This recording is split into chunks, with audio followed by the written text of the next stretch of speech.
Un cordial saludo, un abrazo fraternal, como siempre, y una muy calurosa bienvenida a todos y cada uno de ustedes que semanalmente nos siguen para el estudio de la palabra de nuestro Dios. Nos alegra que estén aquí con nosotros. Recuerden nuestro ministerio laico, nuestro ministerio misionero.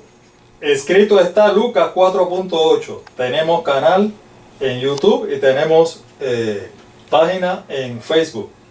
Ese es el nombre. Escrito está Lucas 4.8. Corridito. Estudios bíblicos. Escudriñamos las escrituras. El llamado es a estudiar con nosotros. Sean muy bienvenidos a nuestro estudio bíblico. El tema de hoy será el milenio, la segunda parte. Como ya ustedes recordarán, la semana pasada comenzamos con la primera parte de este muy interesante estudio, el milenio.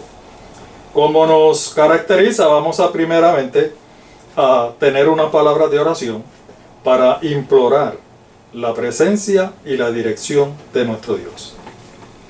Oremos. Eterno Dios y buen Padre que estás en el cielo, te alabamos, te glorificamos, te adoramos, mi Dios, y te damos gracias por todas tus bendiciones. Gracias, Padre Santo, por todas las bendiciones materiales, emocionales y espirituales.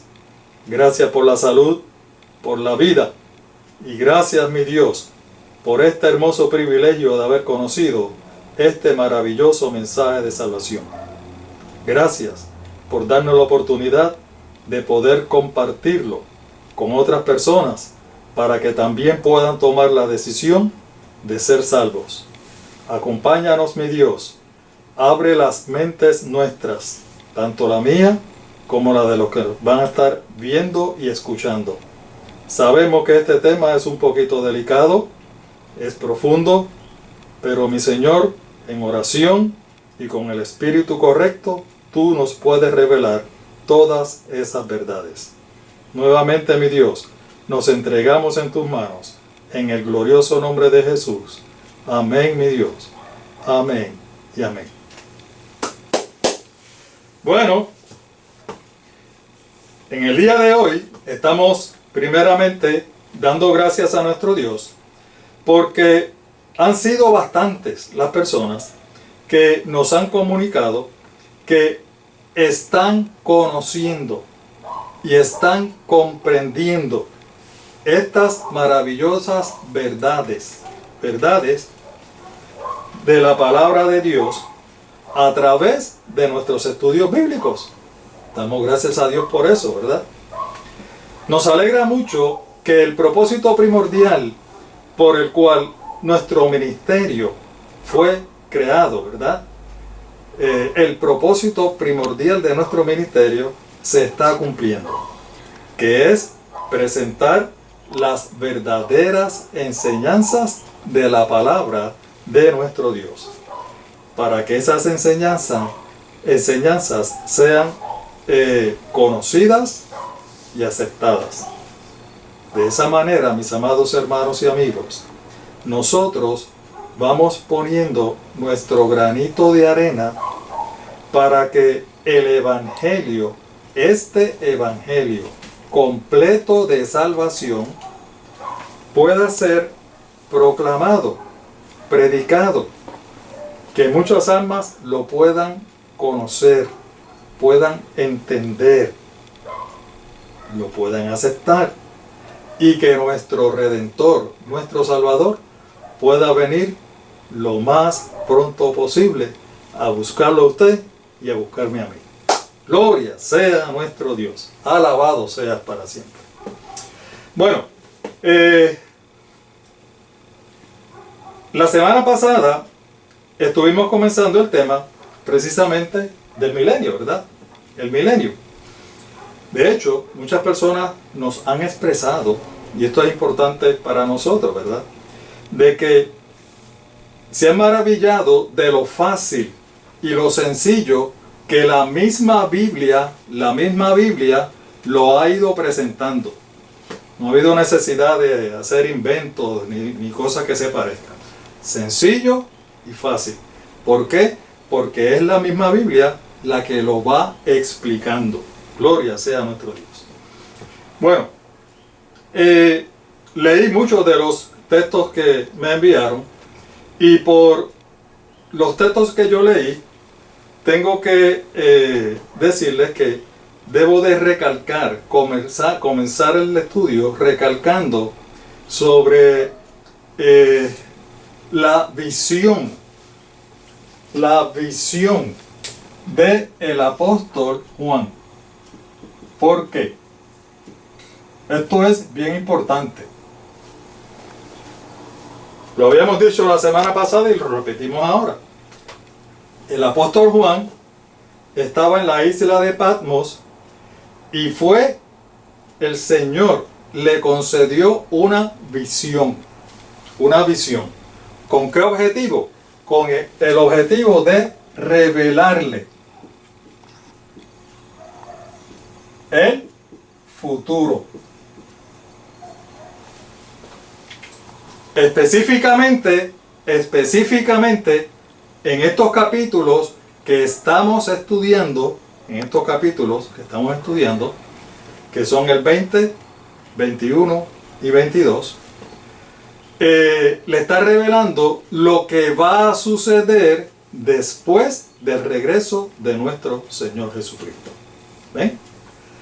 Y como el apóstol Juan está en una visión, el apóstol Juan tiende a describir diferentes sucesos, diferentes acontecimientos, y en muchas ocasiones describe el mismo acontecimiento en diferentes tiempos.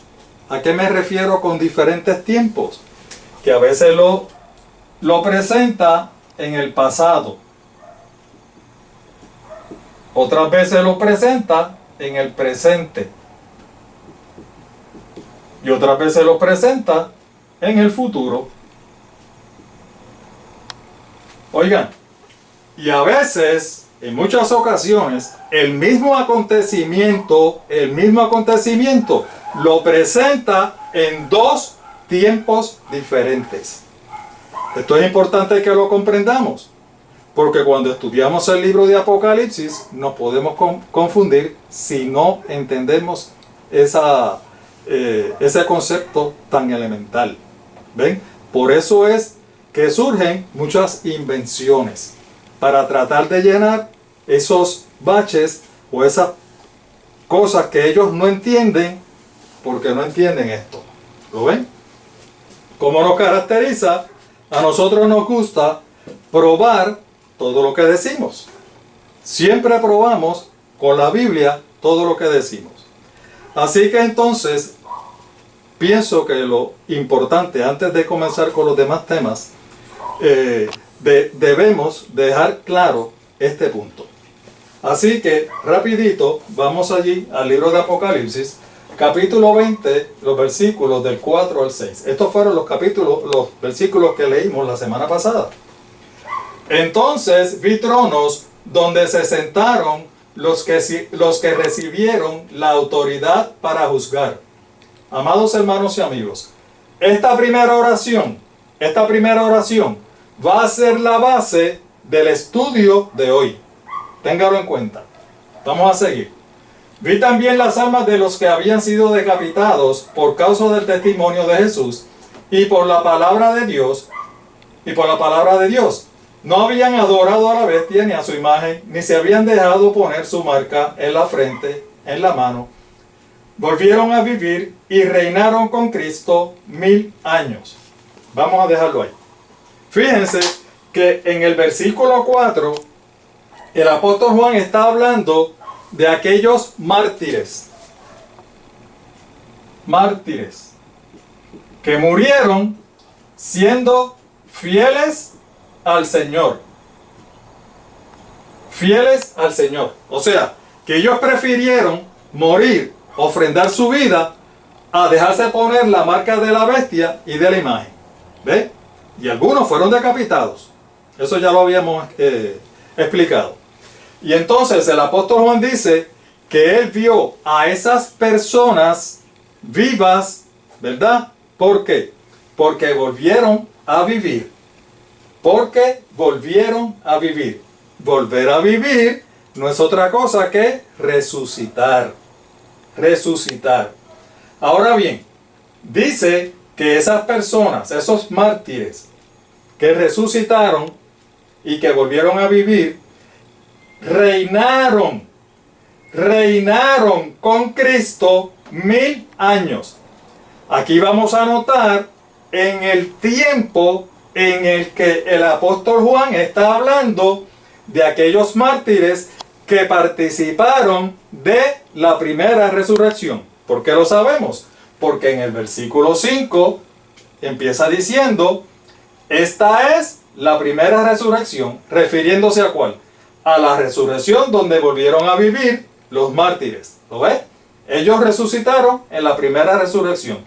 Los demás muertos, que son los injustos, los infieles, dice, no volvieron a vivir hasta que se cumplieron los 1000 años. Es decir, que los injustos volverán a vivir 1000 años después de la primera resurrección. Ahora, lo que queremos aquí destacar es que cuando se refiere a los mártires que resucitan, vuelven a vivir en la primera resurrección, hermano, esto es bien importante que lo tengamos presente. En la primera resurrección.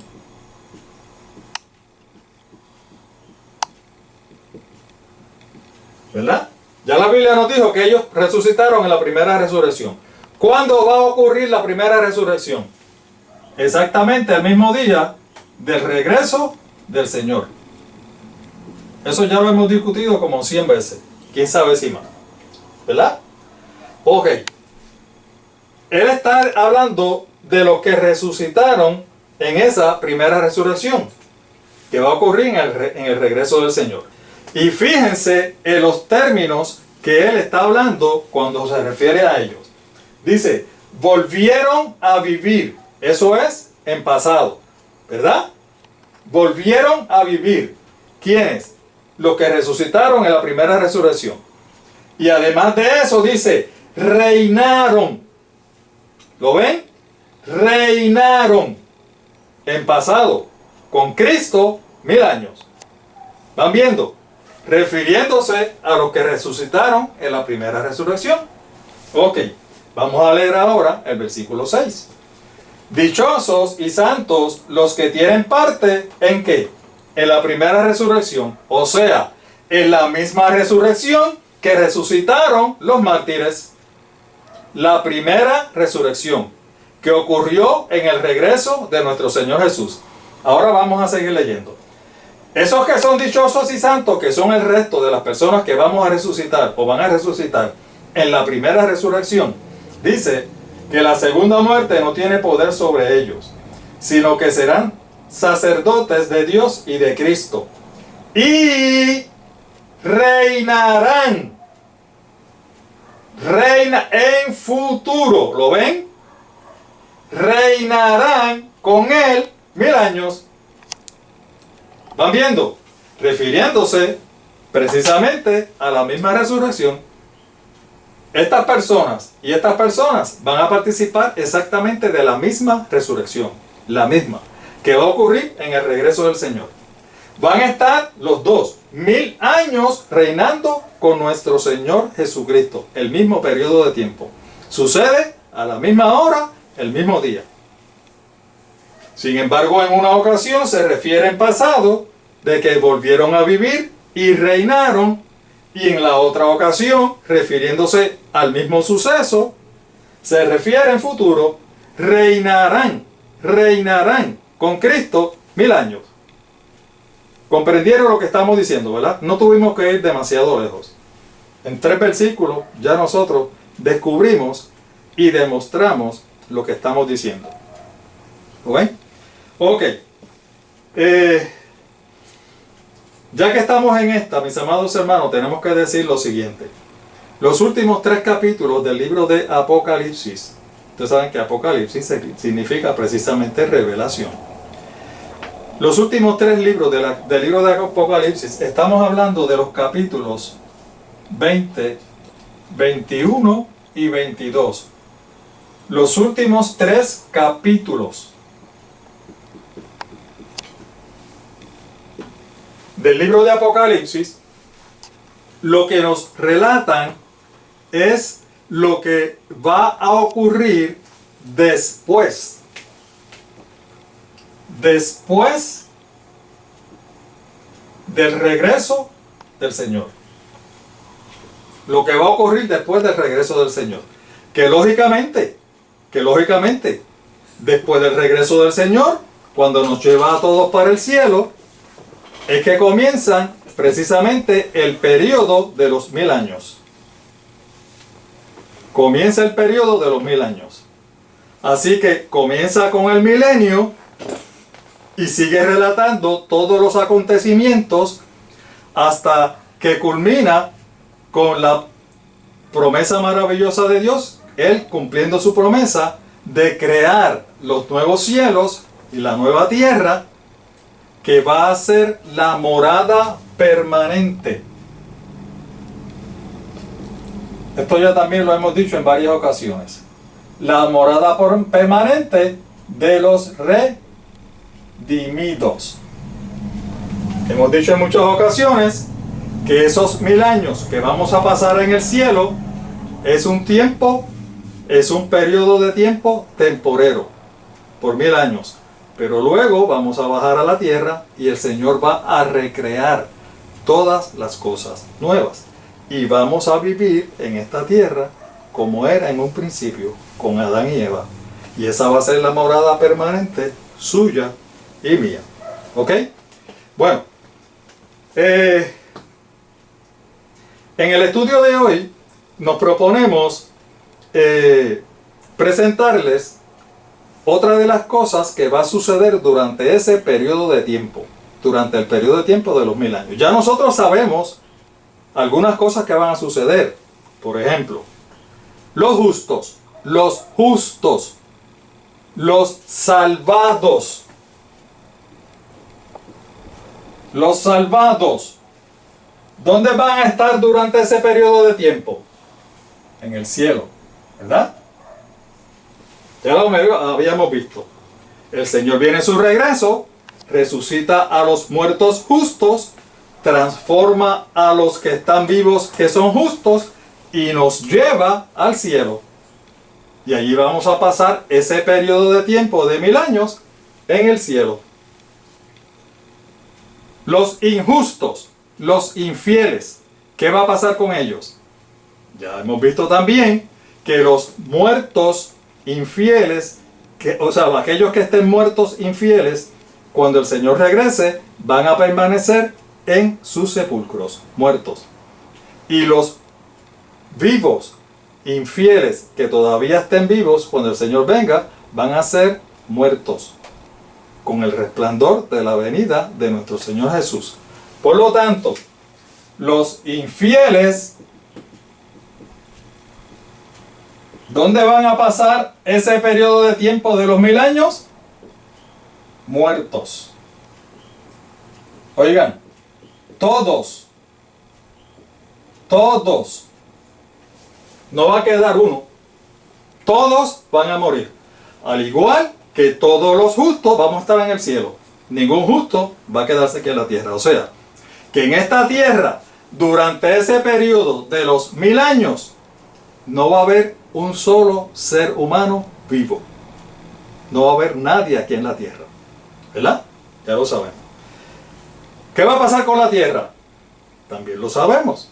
Va a ser totalmente destruida. Cuando el Señor venga, el apóstol Pedro, Isaías, Jeremías, Apocalipsis, nos dice que el fuego va a destruir toda la tierra, incluyendo los cuerpos celestes, o sea, el sol, la luna y las estrellas. ¿Qué va a suceder? Que entonces, ¿qué va a pasar con la tierra? Quedará inhabitable. ¿Verdad? Para los seres humanos, lógicamente.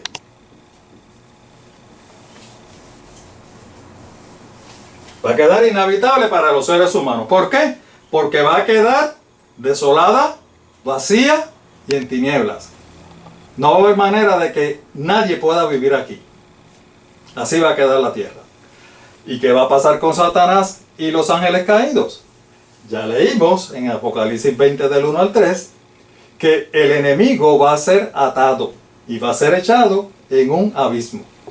Usted puede pensar que es literal, ya se lo dijimos, o puede pensar que es simbólico, no importa. El asunto es que el objetivo por el cual va a ser atado y va a ser echado en el abismo es para que no engañe a nadie más en esta tierra durante ese periodo de tiempo.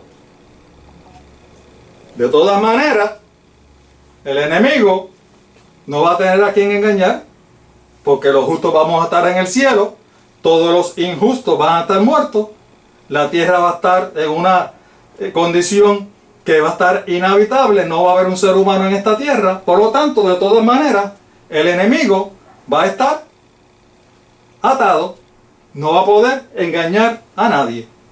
¿Ven? Durante ese periodo de tiempo, y estamos hablando de los 1000 años. ¿Qué otra cosa va a suceder en ese periodo de tiempo?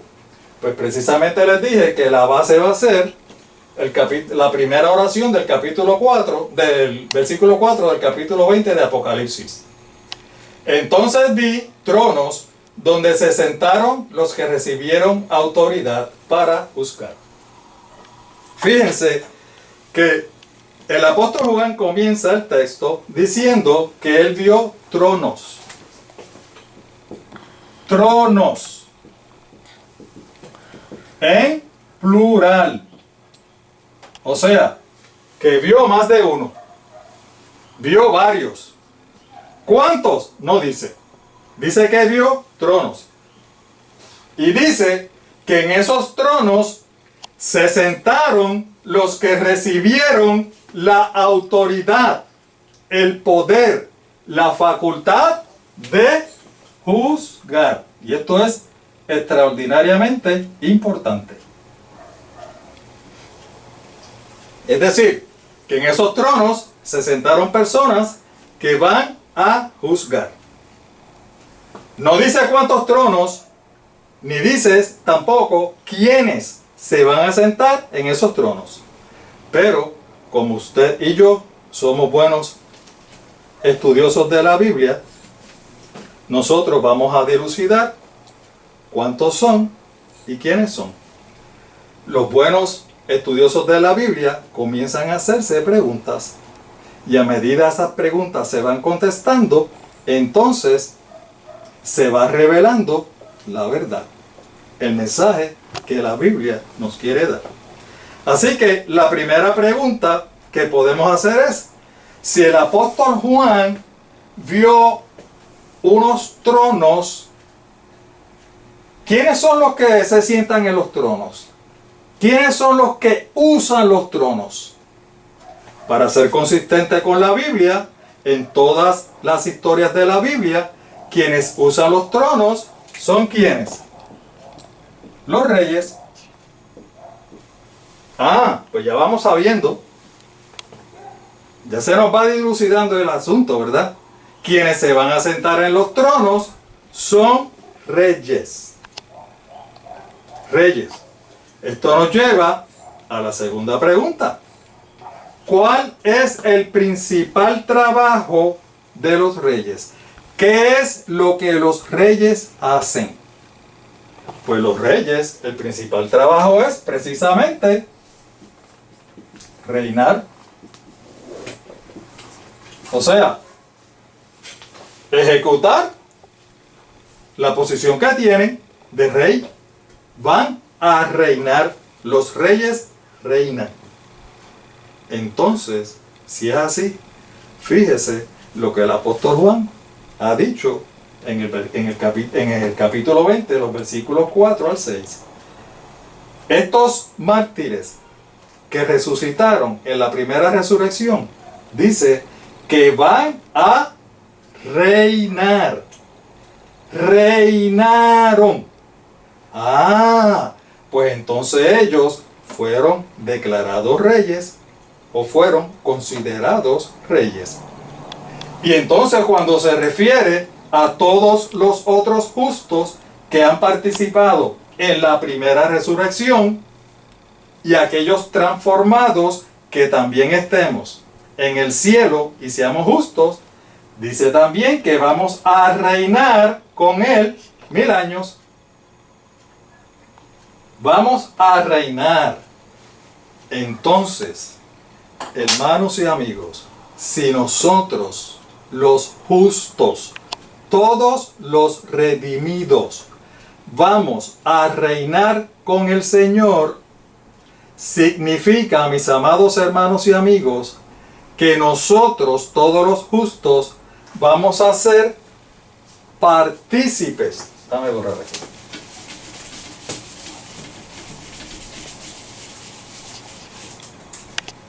Vamos a ser partícipes del reino o el trono de nuestro Señor. Porque se nos dice que vamos a reinar con Él. Usted y yo, que vamos a ser de esos redimidos, vamos a reinar con Él. Qué maravilloso es la Biblia, ¿verdad? Qué bueno es nuestro Dios. Gracias, Padre. Gracias por esa oportunidad. Ya más o menos vamos conociendo para quiénes son esos tronos que el apóstol Juan vio que se colocaron. Esos tronos. Ya vamos dilucidando, ¿verdad? Más adelante nos vamos a dar cuenta y vamos a confirmarlo. Pero más o menos ya vamos dilucidando. En cuanto a cuántos, ¿por qué no dice cuántos? Dice que vio tronos, pero no dice cuántos. Ya sabemos que los redimidos vamos a estar sentados en esos tronos. La pregunta es, ¿cuántos redimidos van a haber? ¿Seremos poquititos o seremos muchos? La Biblia lo contesta. Miren, Apocalipsis capítulo 7, versículo 9. Miren lo que dice. Después de esto miré y he aquí una gran multitud, hermanos, gran multitud, la cual nadie podía contar. O sea, eran muchos, hermanos, somos muchos, de todas las naciones, tribus, pueblos y lenguas, que estaban delante del trono y en la presencia del Cordero, vestidos de ropas blancas y con palmas en las manos. ¿Quiénes son estas personas que el apóstol Juan está describiendo ahí? Está describiendo a todos los redimidos. Todos los redimidos. Es una multitud tan grande que nadie podía contar. Somos muchos, ¿verdad? Y entonces uno dice, oye, pero en verdad el Señor va a hacer reyes a todos los que se salven. En verdad el Señor nos va a hacer reyes, porque somos muchos.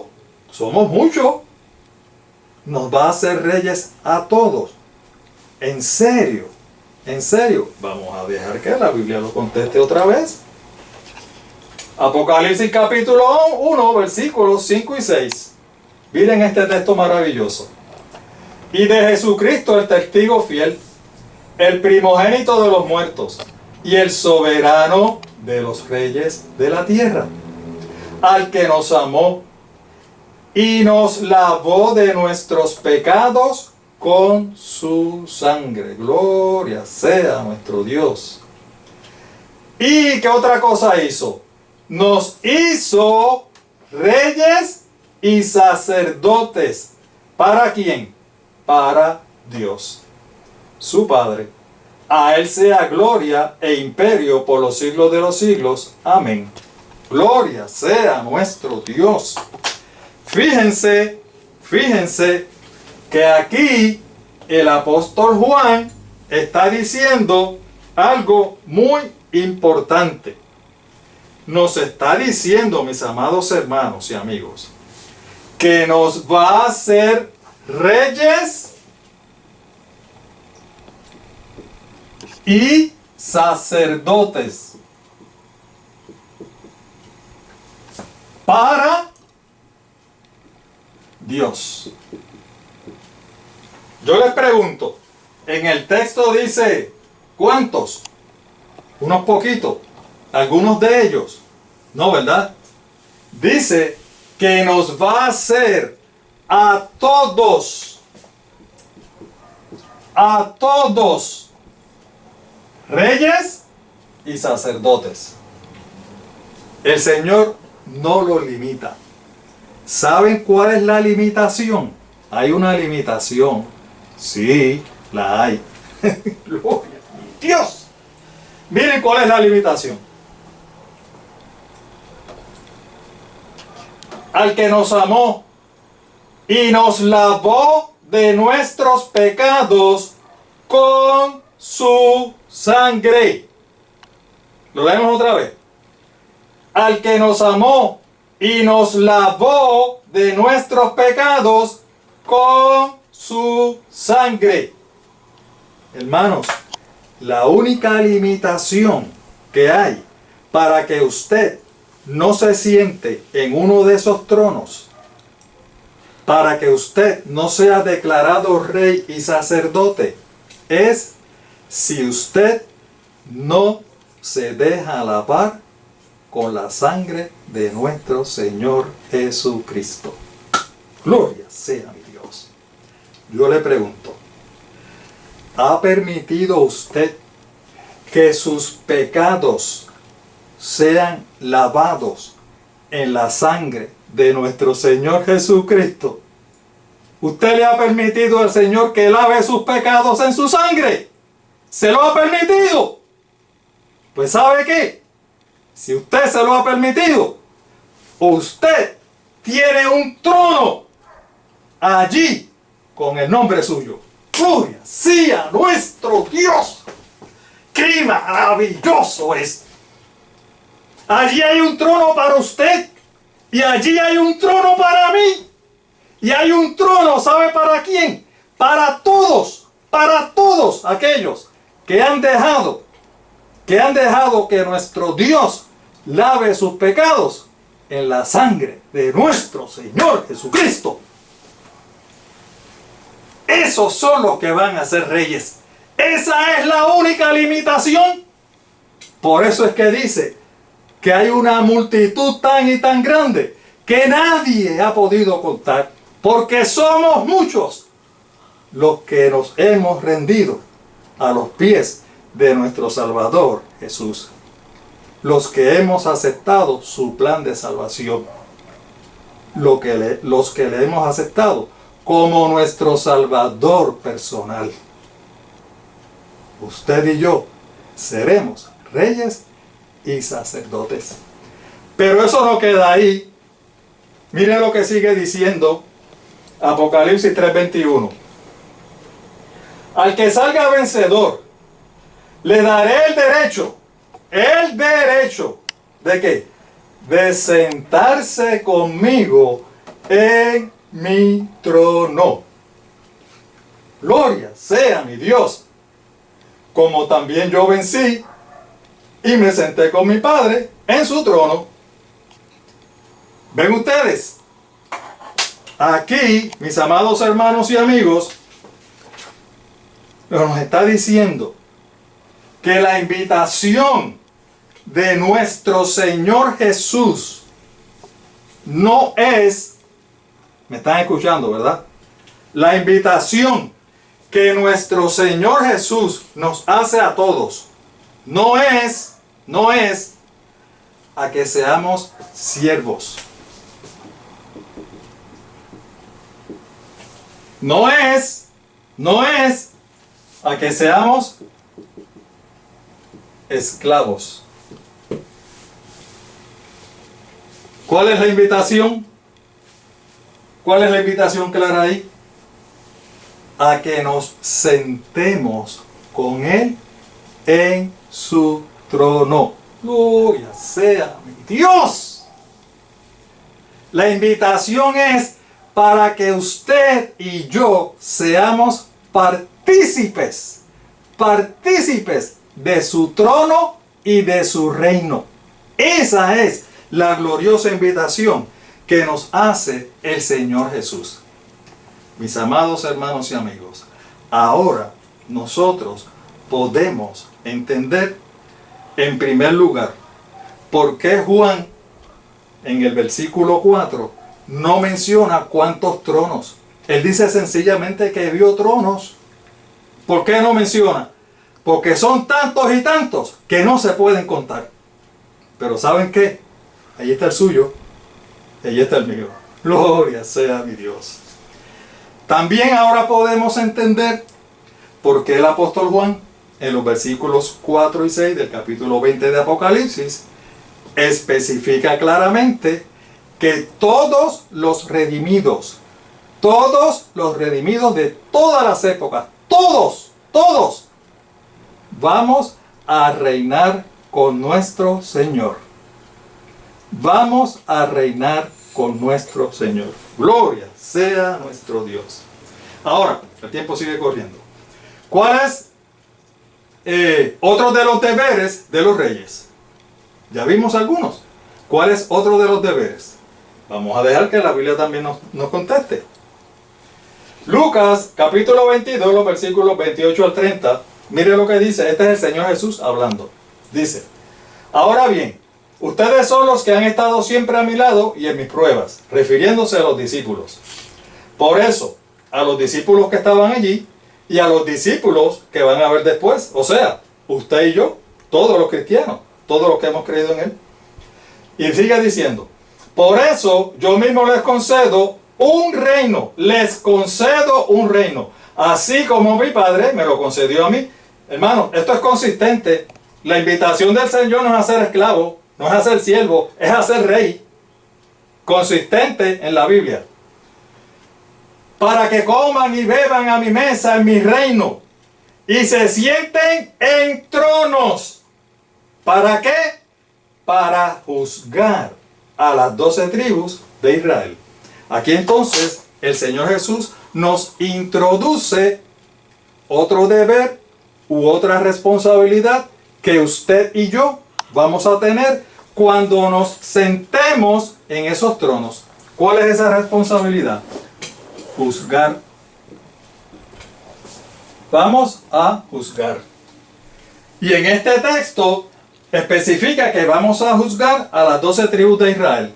Pero miren lo que dice el apóstol Pablo en 1 Corintios capítulo 6 versículos 2 y 3. ¿Acaso no saben los creyentes, no saben que los creyentes juzgarán al mundo? Y si ustedes han de juzgar al mundo, ¿cómo no van a ser capaces de juzgar casos insignificantes? Y mire lo que dice el versículo 3. ¿No saben que aún los ángeles los juzgaremos? ¿Cuánto más los asuntos de esta vida? Fíjense lo categórico que en esta ocasión es el apóstol Pablo cuando dice que los creyentes. Esto es importante, hermano. Es que aquí prácticamente todo lo que decimos es importante. Los creyentes. Los creyentes van a juzgar al mundo. ¿Y quiénes son los creyentes? Los creyentes somos los que hemos creído en el Señor Jesucristo. Los que hemos creído. Juan 3:16 nos dice: porque de tal manera amó Dios al mundo, que ha dado a su Hijo unigénito, para que todo aquel que en Él cree, no se pierda, mas tenga vida eterna. ¿Usted ha creído al Señor Jesucristo? Pues ¿sabe qué? No se va a perder. Va a tener vida eterna. Gloria sea mi Dios. Esa es la promesa de Él. Para que todo aquel que en Él cree, no se pierda, mas tenga vida eterna. Así que si usted ha creído en el Señor Jesucristo, usted es un creyente. Y si usted es un creyente, el apóstol Pablo aquí está diciendo que usted y yo y todos los que hemos creído en el Señor Jesús, vamos a juzgar ¿a quién? Al mundo. Refiriéndose al mundo. ¿A quién se está refiriendo? El mundo son, si nosotros somos los creyentes, ¿quiénes son el mundo? Pues los no creyentes, los que no han aceptado al Señor, los que no han creído al Señor. Ustedes saben que en una oración intercesora, nuestro Señor Jesús oró por nosotros, por todos los que íbamos a creer en Él. Y dice, ellos están en el mundo, pero no son de este mundo. ¿Por qué? Porque nosotros somos creyentes. El mundo son los no creyentes. Como nosotros somos creyentes, estamos en el mundo, pero no pertenecemos a este mundo. Eso lo dice el propio Señor Jesús. Fíjense que el apóstol Pablo dice que no solamente vamos a juzgar a los no creyentes. Oigan, los no creyentes también son los infieles. Los injustos. ¿Saben quiénes son? Los que se van a perder. Tan sencillo como eso. Estos son los no creyentes, los que se van a perder. Así que aquí está diciendo que nosotros vamos a juzgar a los que se van a perder. Pero no solamente a los que se van a perder, sino también a los ángeles caídos, a Lucifer, a Satanás y a sus ángeles caídos. Los vamos a juzgar. Eso es lo que dice la Escritura. Y la otra pregunta, ¿en qué momento vamos a juzgar a los no creyentes, a los infieles injustos? ¿Y en qué momento vamos a juzgar a Satanás y a sus ángeles caídos? Pues ¿saben qué? Precisamente en ese mismo periodo de los 1000 años. O sea, durante el milenio. Durante el milenio es que vamos a juzgar a los que se van a perder y a los ángeles caídos. Vamos a tener 1000 años, un milenio completito para juzgarlo. Ahora bien, quiero traerles algo para que lo entendamos. Habíamos dicho en varias ocasiones que cuando los traductores traducen de un idioma a otro, siempre ocurren errores. A veces ocurren horrores, pero siempre ocurren algunos errores que son involuntarios. Y ya hemos dicho que no es que sean adrede, son involuntarios, no lo hacen con toda la intención, ¿verdad? Pero son errores, son errores. Y ustedes saben que hay palabras que tienen diferentes significados. Cuando hay palabras que tienen diferentes significados, se le complica la cosa al traductor, porque el traductor tiene que escoger cuál es la palabra más correcta que define el pensamiento que se está expresando. Comúnmente lo que hacen es que buscan el contexto y en base al contexto, entonces escogen la palabra que ellos piensan que es la más correcta. Sin embargo, con la Biblia hay algo que es muy importante. No solamente los que estudiamos la palabra de Dios, tenemos que considerar el contexto. El contexto es lo que dice antes y lo que dice después del texto que estamos estudiando, o que se está traduciendo. No solamente hay que tomar en consideración el contexto, hay que tomar en consideración las enseñanzas.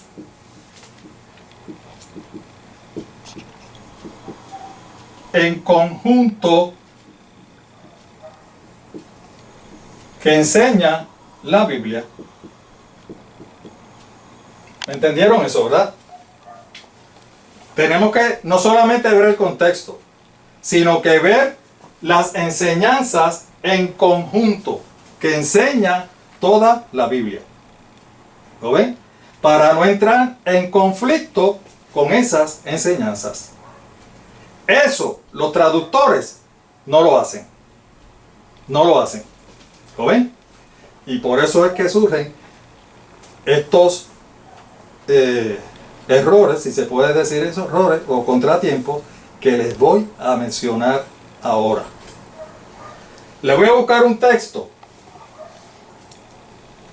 Miren lo que dice. Por eso les dije lo que estaba diciendo. Miren, Juan 5:22 dice: además, el Padre no juzga a nadie. ¿Por qué? Sino que todo juicio, ¿entendieron bien, verdad?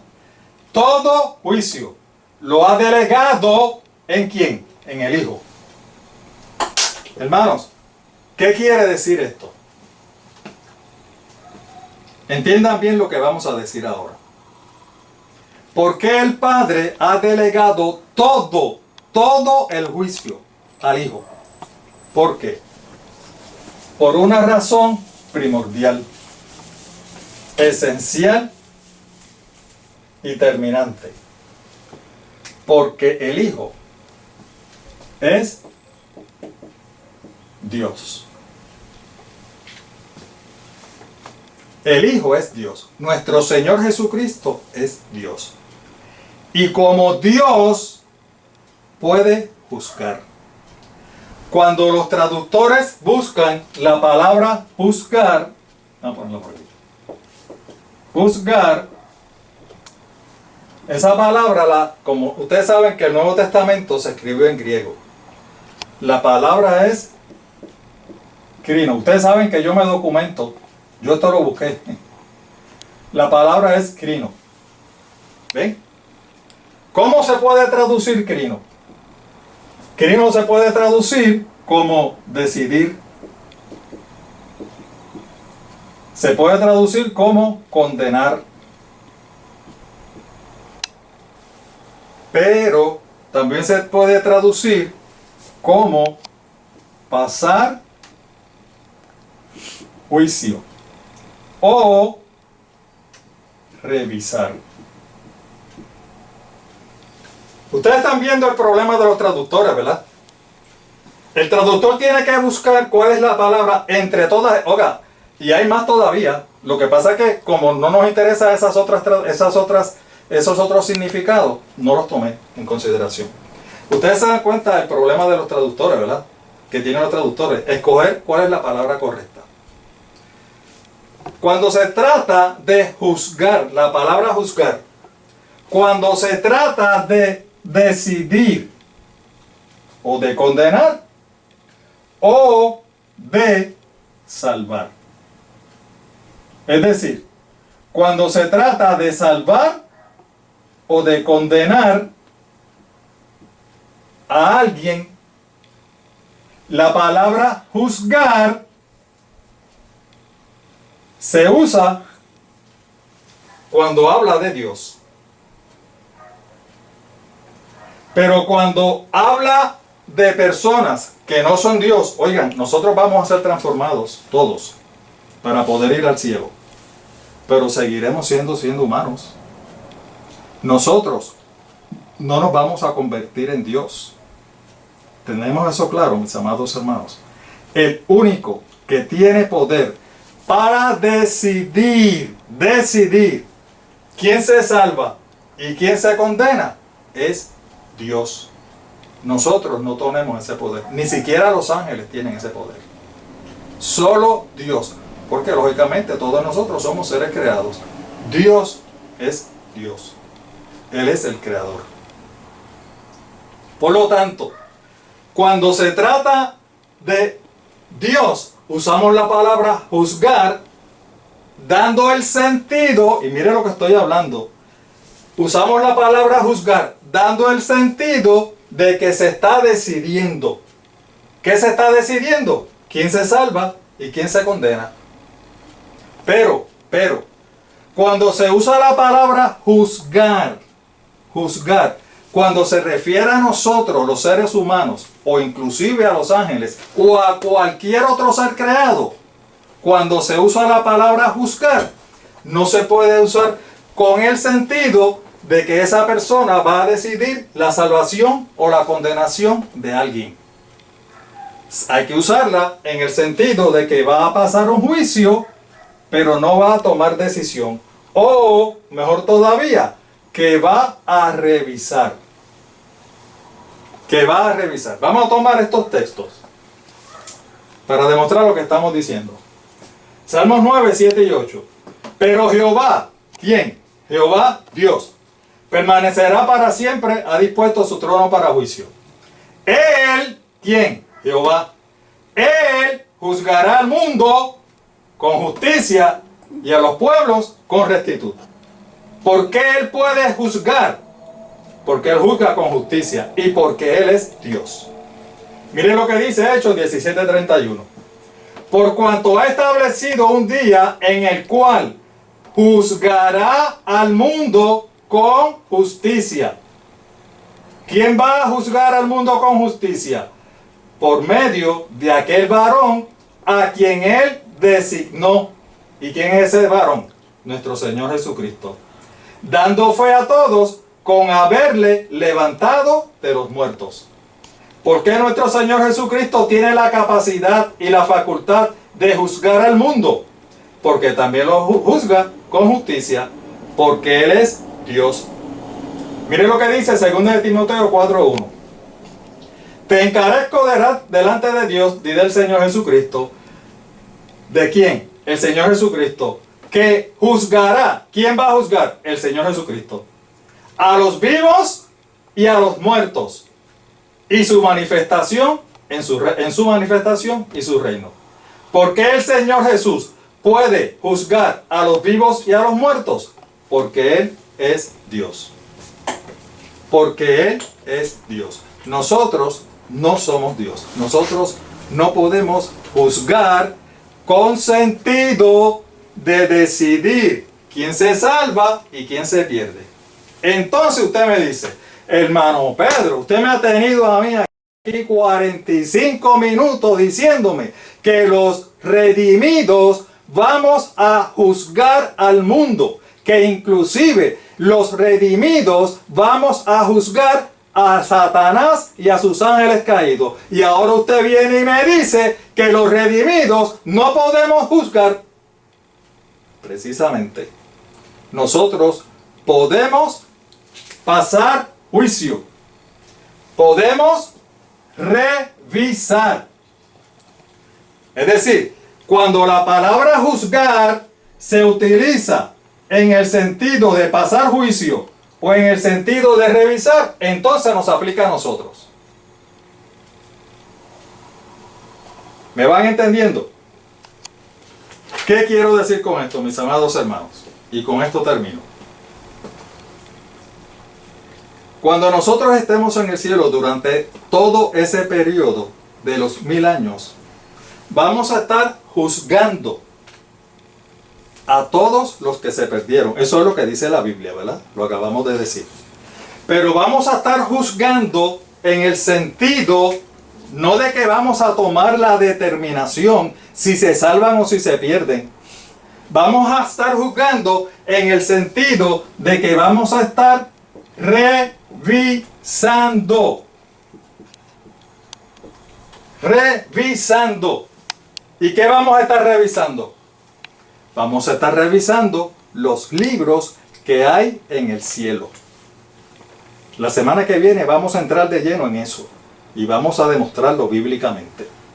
Vamos a estar revisando los libros que hay en el cielo. ¿Y qué dicen esos libros del cielo? En el cielo. En los libros del cielo está registrada la vida y obra de todos los seres humanos. Está registrada la vida y obra de todos los que se van a perder. Por lo tanto, cuando nosotros vayamos al cielo, vamos a revisar y nos vamos a dar cuenta, mis amados hermanos y amigos, de la razón o razones específicas por la cual las personas que nosotros estamos revisando se perdieron. en pasado. Vamos a revisar esas razones específicas por las cuales ellos se perdieron. Y usted me dice que se perdieron, pero no es el que vamos a juzgar. No, nosotros no vamos a juzgar, se lo estamos repitiendo. Vamos a revisar. Para cuando el Señor venga por segunda vez, ya Él ha pasado juicio sobre todos, buenos y malos, justos e injustos. Ya Él sabe quiénes se van a perder y quiénes se van a salvar. Ya Él ejecutó el juicio. ¿Por qué? Porque ustedes saben que en ese día los muertos en Cristo resucitarán. Los vivos que estén en Cristo serán transformados. Y todos seremos llevados al cielo. Es decir, que si el Señor dice y decide, este y este va a resucitar en la primera resurrección. ¿Qué significa? Que este y este que no resucitó en la primera resurrección, ¿qué va a pasar con él? Está perdido. Porque va a formar parte de la segunda resurrección. Y la segunda resurrección es de los que se van a perder. Por eso ya Él ha ejecutado el juicio. Los vivos, aquellos que fuimos transformados y Él nos llevó al cielo, nos vamos a salvar. Aquellos vivos que murieron con el resplandor de nuestro Dios cuando vino nuestro Señor Jesucristo, ya están condenados. Murieron, están condenados para siempre. Para ellos no hay break. Ya el juicio pasó. Ya nuestro Señor pasó juicio. Ya el Señor determinó quiénes resucitan y quiénes son transformados. Por lo tanto, ya Él determinó quiénes no van a resucitar y quiénes van a morir. Ya ese juicio pasó. Ya Él lo tomó. Por eso es que la palabra dice que cuando el Señor venga, ese día va a ser un día de juicio. Juicio. ¿Por qué? Porque en ese día se va a ejecutar en ese sentido el juicio. ¿Lo ven? Nosotros no podemos decidir. Nunca jamás vamos a decidir quién se salva y quién se pierde. Y usted me dice, pero hermano Pedro, si esa gente ya están perdidos, ¿por qué es necesario que nosotros pasemos revisión sobre sus vidas? Sobre esas razones específicas por las cuales ellos se perdieron. Es necesario por una cosa. Porque ustedes saben que entre las personas que se van a perder, van a haber muchos seres muy amados nuestros que se van a perder. Van a haber muchos amigos entrañables de corazón que se van a perder. ¿Saben quiénes más se va a perder también?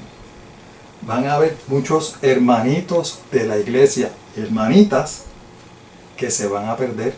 Y que usted dice que fulano se va a perder. O sea, no que se va a perder, que fulano se perdió.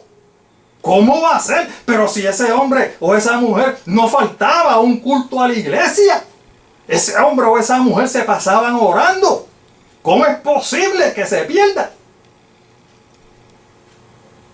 También van a haber pastores, ministros, sacerdotes, dirigentes espirituales, muy reconocidos en todo el mundo, que fueron posiblemente ejemplos de mucha gente que se van a perder. Y cuando nosotros veamos eso, vamos a decir, yo no sé, pero a mí me parece que a Dios se le pasó la mano, ¿sabes? Porque que fulano o sutano se pierda, yo no sé. ¿Qué va a pasar? Vamos a tener duda.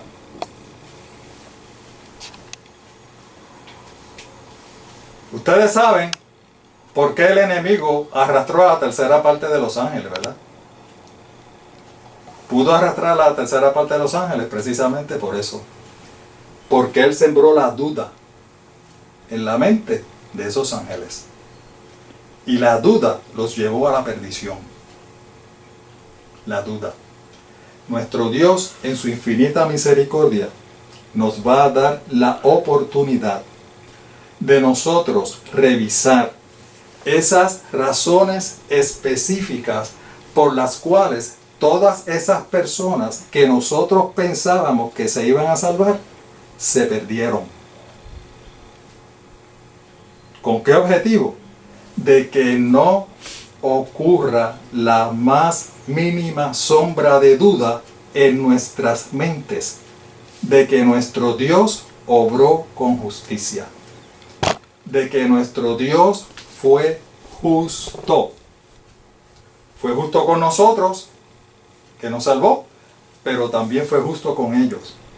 Y nosotros vamos a estar convencidos. Convencidos de que nuestro Dios es justo. Y como vamos a estar convencidos, se va a cumplir lo que dice la palabra. La rebelión no ha de levantarse dos veces. ¿Por qué? Vamos a estar convencidos de que nuestro Dios ha sido justo y que merece siempre el honor y la gloria. Gloria sea a ti, mi Dios. Este estudio no termina aquí, esto sigue. Ya pasó el tiempo, por eso es que le estamos invitando. Fíjense en este pensamiento maravilloso que buscó mi esposa. Dice, la lectura es para la mente lo que el ejercicio es para el cuerpo. O sea, la lectura es el ejercicio para la mente. ¿Ve? Pero si usted usa la mente para leer, y si usa la lectura, la Biblia dice, la palabra de Dios es para salvación eterna. Así que la recomendación es que leamos la palabra de Dios. Nuestro logo, Facebook y YouTube. Lo buscan, le dan al loguito y ahí caen a nuestra página. Escudriñad las Escrituras porque a vosotros os parece que en ellas tenéis la vida eterna y son ellas las que dan testimonio de mí. Nos veremos pronto, específicamente la semana que viene, si nuestro Dios así lo permite. Que nuestro Dios nos bendiga a todos.